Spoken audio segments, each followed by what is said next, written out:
Assalamualaikum warahmatullahi wabarakatuh. Baik, kembali lagi pada metode analisis jalur atau path analysis, masuk pada analisis atau langkah yang terakhir, yaitu mencari pengaruh secara tidak langsung. Setelah tadi kita sudah sebelumnya melakukan atau melihat analisis pengaruh secara langsung dari analisis regresi linear berganda per masing-masing struktur. Nah, setelah kita mengetahui pengaruh secara langsungnya, sekarang kita melihat pengaruh secara tidak langsung. Oke. Untuk pengaruh secara tidak langsung di sini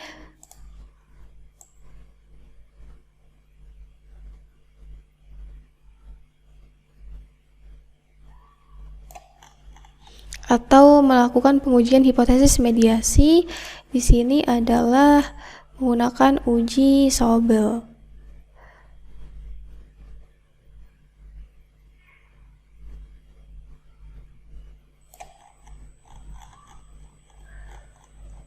Nah, di sini ini untuk melihat pengaruh secara tidak langsung, yaitu atau pengaruh hipotesis mediasi, yang mana tadi mediasinya itu adalah Z, ketimpangan pendapatan, apakah bisa memediasi ya antara variabel independennya terhadap variabel dependennya atau variabel terikatnya. Uji hipotesis mediasi dilakukan dengan uji Sobel. Uji Sobel yang dikembangkan oleh Sobel. Uji Sobel digunakan untuk menguji seberapa besar atau kuat pengaruh tidak langsung dari variabel independen atau X-nya ini terhadap variabel dependen melalui variabel Z atau mediasinya. Maka besarnya standar error, atau di sini kita singkat dari SAB, dalam Sobel test itu rumusnya sebagai berikut. Jadi untuk uji Sobel ini kita menggunakan rumus manual, namun nanti dibantu oleh software Microsoft Excel gitu.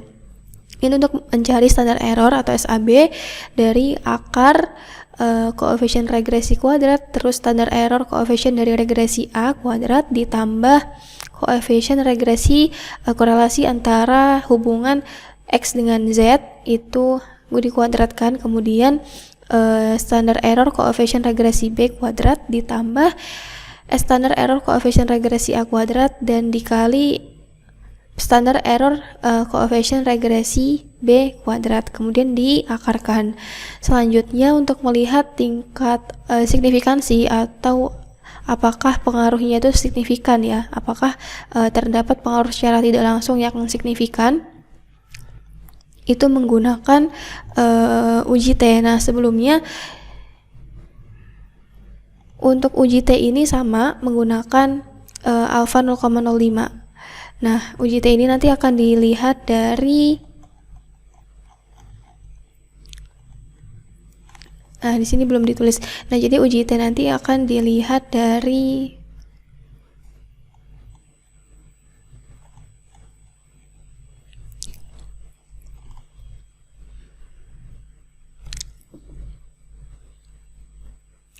Nah, setelah kita tentukan dari besarnya standar error atau SAB sudah diketahui melalui perhitungan rumus ini.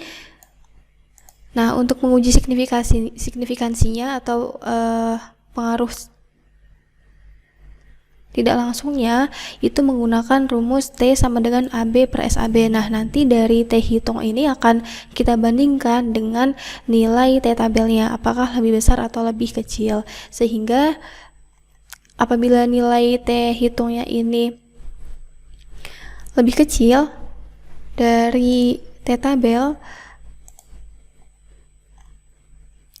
lebih besar dari T tabel, maka p-value-nya itu lebih kecil dari alfa atau 0,05 dan dapat disimpulkan bahwa signifikan atau terdapat pengaruh secara tidak langsung. Nah, langsung saja untuk hasil akhirnya kan nanti melihat atau mencari nilai T, sehingga kita harus mencari nilai SAB-nya terlebih dahulu. Untuk nilai SAB ini harus terdapat nilai A, kemudian SA, B, dan juga SB. Kita langsung ke Excel. Nah, ini kita sudah menyiapkan Excel-nya di sini. Untuk tabelnya bisa seperti ini.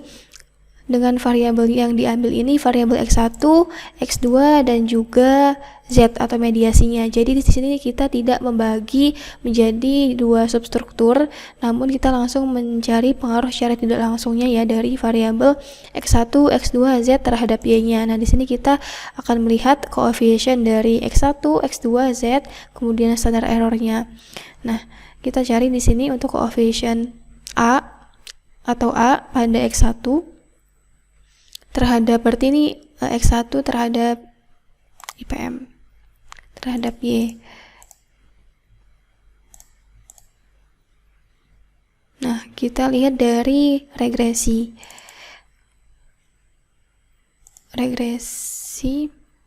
yang ini.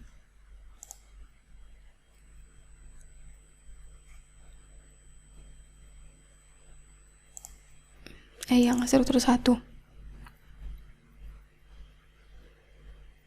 Oke, jadi untuk melihat pengaruh secara tidak langsungnya, kita lihat dari struktur yang satu, ini X1 dan X2 terhadap Z. Jadi kita masukkan untuk koefisien A di sini adalah 0,002. Kita masukkan untuk X1, kita copy. Bisa nggak ya? Oh, bisa. Di sini, kemudian ini kita copy juga. Ini untuk koefisien yang X2. Kita copy juga. Lalu, nah untuk yang variabel B ini ketimbangan pendapatan, karena kan kita bedakan ya. Ini kita lihat pengaruhnya terhadap IPM. Jadi kita lihat dari struktur yang kedua. Untuk Z terhadap IPM-nya koefisiennya ini sebesar negatif 26,96. Kita copy lagi di sini. Nah, oke. Dan untuk SA standar errornya juga sama, kita ambil dari sini. Ini kita kembali ke struktur 1 lagi untuk melihat X1 dan X2-nya terhadap Z di standar error. Kita copy, kita input lagi di sini. Ini belum dihapus enternya. Lalu untuk standar error yang X2 di struktur yang pertama, pengaruhnya terhadap Z, ini kita copy juga. Maaf. Nah, untuk yang standar error B ini kita lihat dari struktur yang kedua.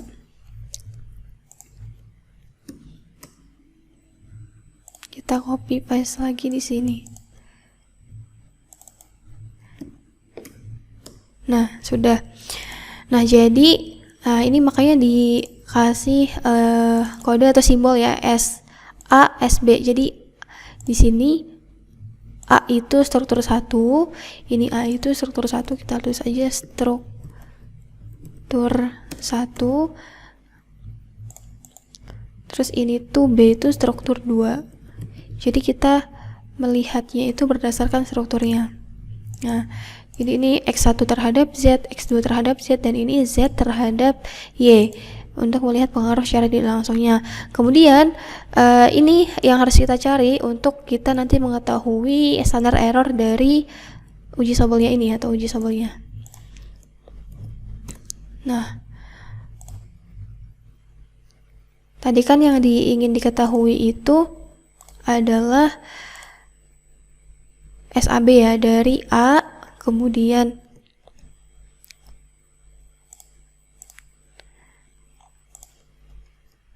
nah di sini biar memudahkan. Nah, ini sudah sesuai ya tabelnya. A kuadrat yang ingin dicari nanti A kuadrat, kemudian SA kuadrat, lalu AB, A dikali B ini nanti untuk melihat T-nya, lalu nanti akan dihasilkan nilai SAB-nya. Oke, langsung saja di sini untuk A kuadrat, ini A kuadrat ya, yang ini langsung kita menggunakan rumus dari Excel, sama dengan A di sini A-nya yang ini dikali A juga, A kuadrat.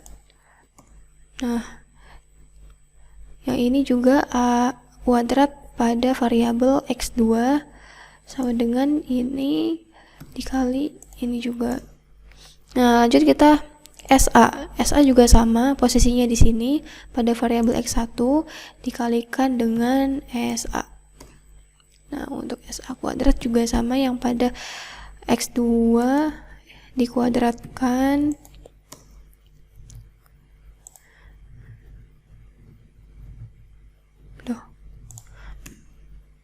salah kolom.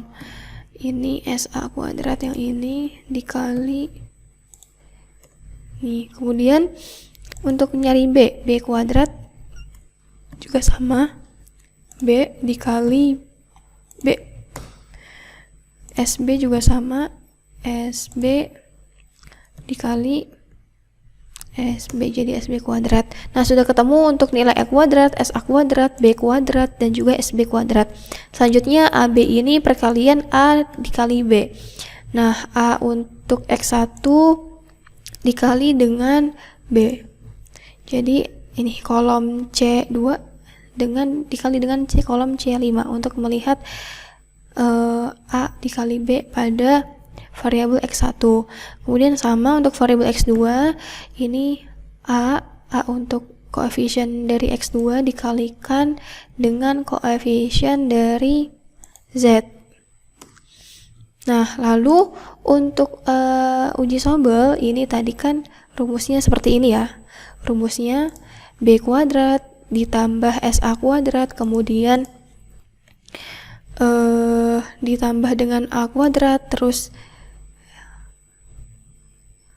SB kuadrat, ini SB kuadrat, terus ditambah SA kuadrat dikalikan dengan SB kuadrat. Nah, langsung aja karena ini kan diakarkan, jadi di sini kita tulis sama dengan untuk rumus Excel akar itu SQRT, the square root of a number. Nah, lalu kita pilih ya B kuadrat, kita cari B kuadrat, kemudian ditambah SA kuadrat, lalu bukan ditambah, dikali dulu. B kuadrat dikalikan dengan SA kuadrat, lalu ditambah A kuadrat, lalu dikali dengan SB kuadrat, lalu ditambah dengan SA kuadrat dikali dengan SB kuadrat, SB kuadrat. Nah, lalu kita tutup kurung dulu, kemudian enter.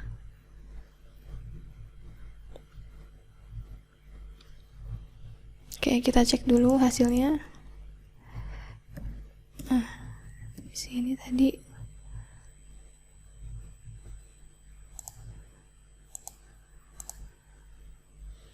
ini ya, B kuadrat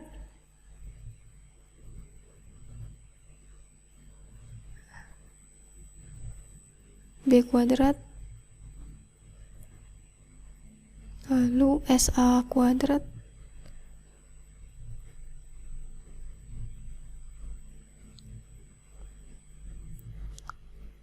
kemudian ditambah dengan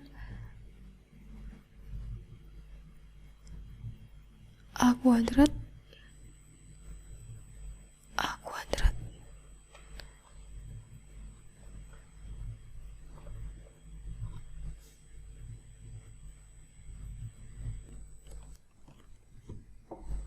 udah bener deh.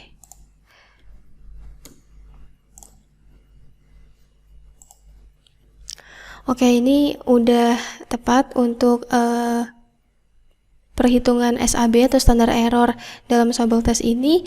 Lanjut kita cari SAB pada variabel X2. Caranya sama dengan SQRT. Lalu untuk ininya B kuadrat, kemudian dikalikan dengan SA kuadrat pada variabel X2, lalu ditambah dengan A kuadrat,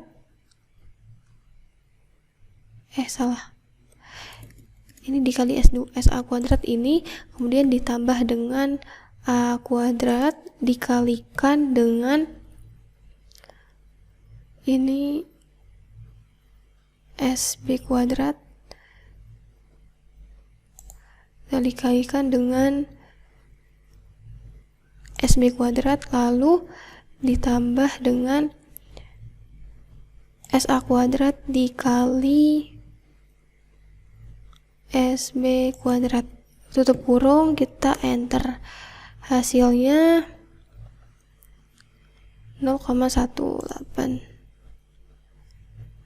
Kita cek dulu, kita cek dulu 0,18 398. Nah, udah benar. Nah, jadi sudah diketahui dari nilai SAB pada uji sampel tes untuk melihat nanti nilai T hitungnya, untuk melihat signifikansi pengaruh tidak langsung dari variabel ini. Nah, untuk T hitung ini rumusnya adalah AB dibagi dengan SAB. Jadi langsung saja ini sama dengan AB per SAB. Yang untuk X2 juga sama, ini AB untuk X2 dibagi dengan SAB. Nah, sudah ketemu untuk hasil T hitung, dan untuk analisisnya di sini. Oke. Di sini untuk analisisnya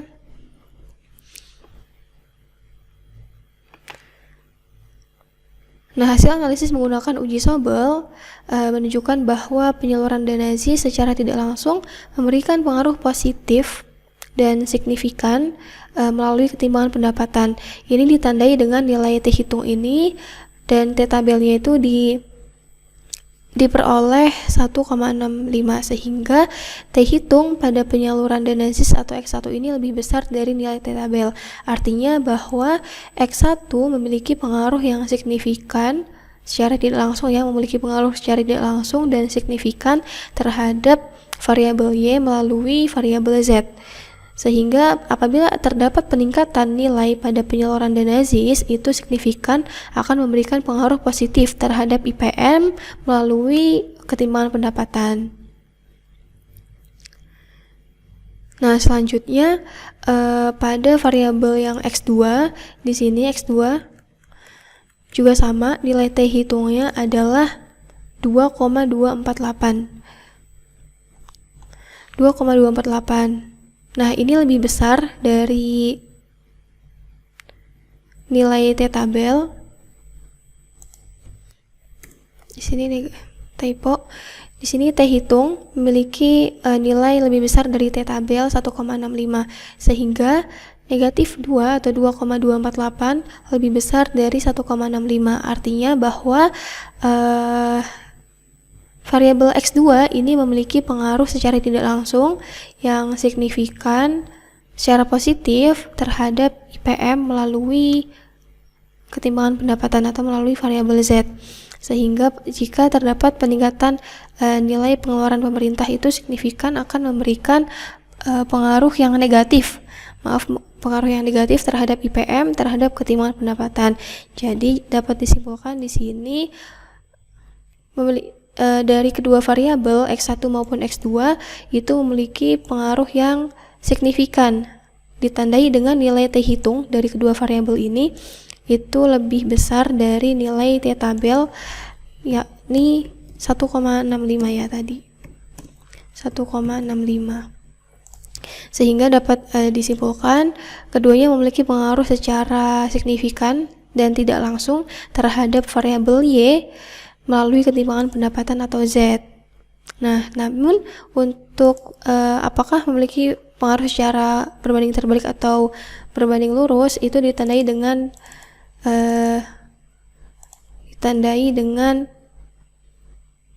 tanda positif dan negatif pada nilai T hitung. Di sini X2 memiliki pengaruh positif terhadap Y melalui Z, kemudian X1 memiliki pengaruh negatif terhadap Y melalui Z. Oke, untuk pengaruh secara tidak langsung sudah ditemukan, sudah dihasilkan, dan kesimpulannya bahwa untuk pengaruh secara langsung dan tidak langsung pada X1 itu memiliki pengaruh secara tidak langsung terhadap IPM melalui ketimpangan pendapatan, dan untuk X2 juga memiliki pengaruh secara tidak langsung yang signifikan negatif terhadap IPM melalui ketimpangan pendapatan.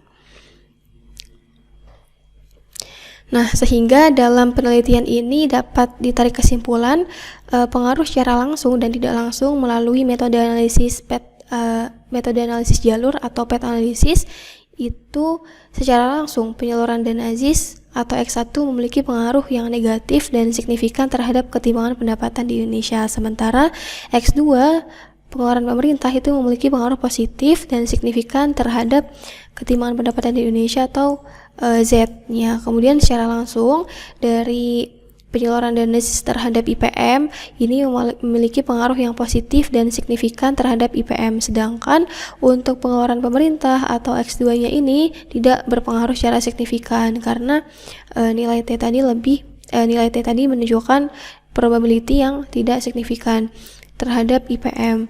Dan secara tidak langsung yang kita hitung barusan tadi, untuk uji Sobelnya penyaluran dana ZIS itu memiliki pengaruh positif dan signifikan terhadap IPM melalui ketimpangan pendapatan, dan untuk X2-nya itu memiliki atau pengeluaran pemerintah itu memiliki pengaruh yang negatif dan signifikan juga terhadap IPM melalui ketimpangan pendapatan di Indonesia. Jadi dari ZIS ini dia memiliki pengaruh terhadap IPM dari melalui variabel Z-nya atau ketimpangan pendapatan. Namun untuk variabel X2-nya sendiri atau pengeluaran pemerintah itu dia memiliki pengaruh secara tidak langsung terhadap IPM negatif melalui pemerataan pendapatan. Hal ini mengindikasikan bahwasannya untuk pengalokasian APBD atau pengeluaran pemerintah sendiri ini harus terfokuskan untuk menyalurkan secara merata melalui ketimpangan pendapatan agar pembangunan manusia juga akan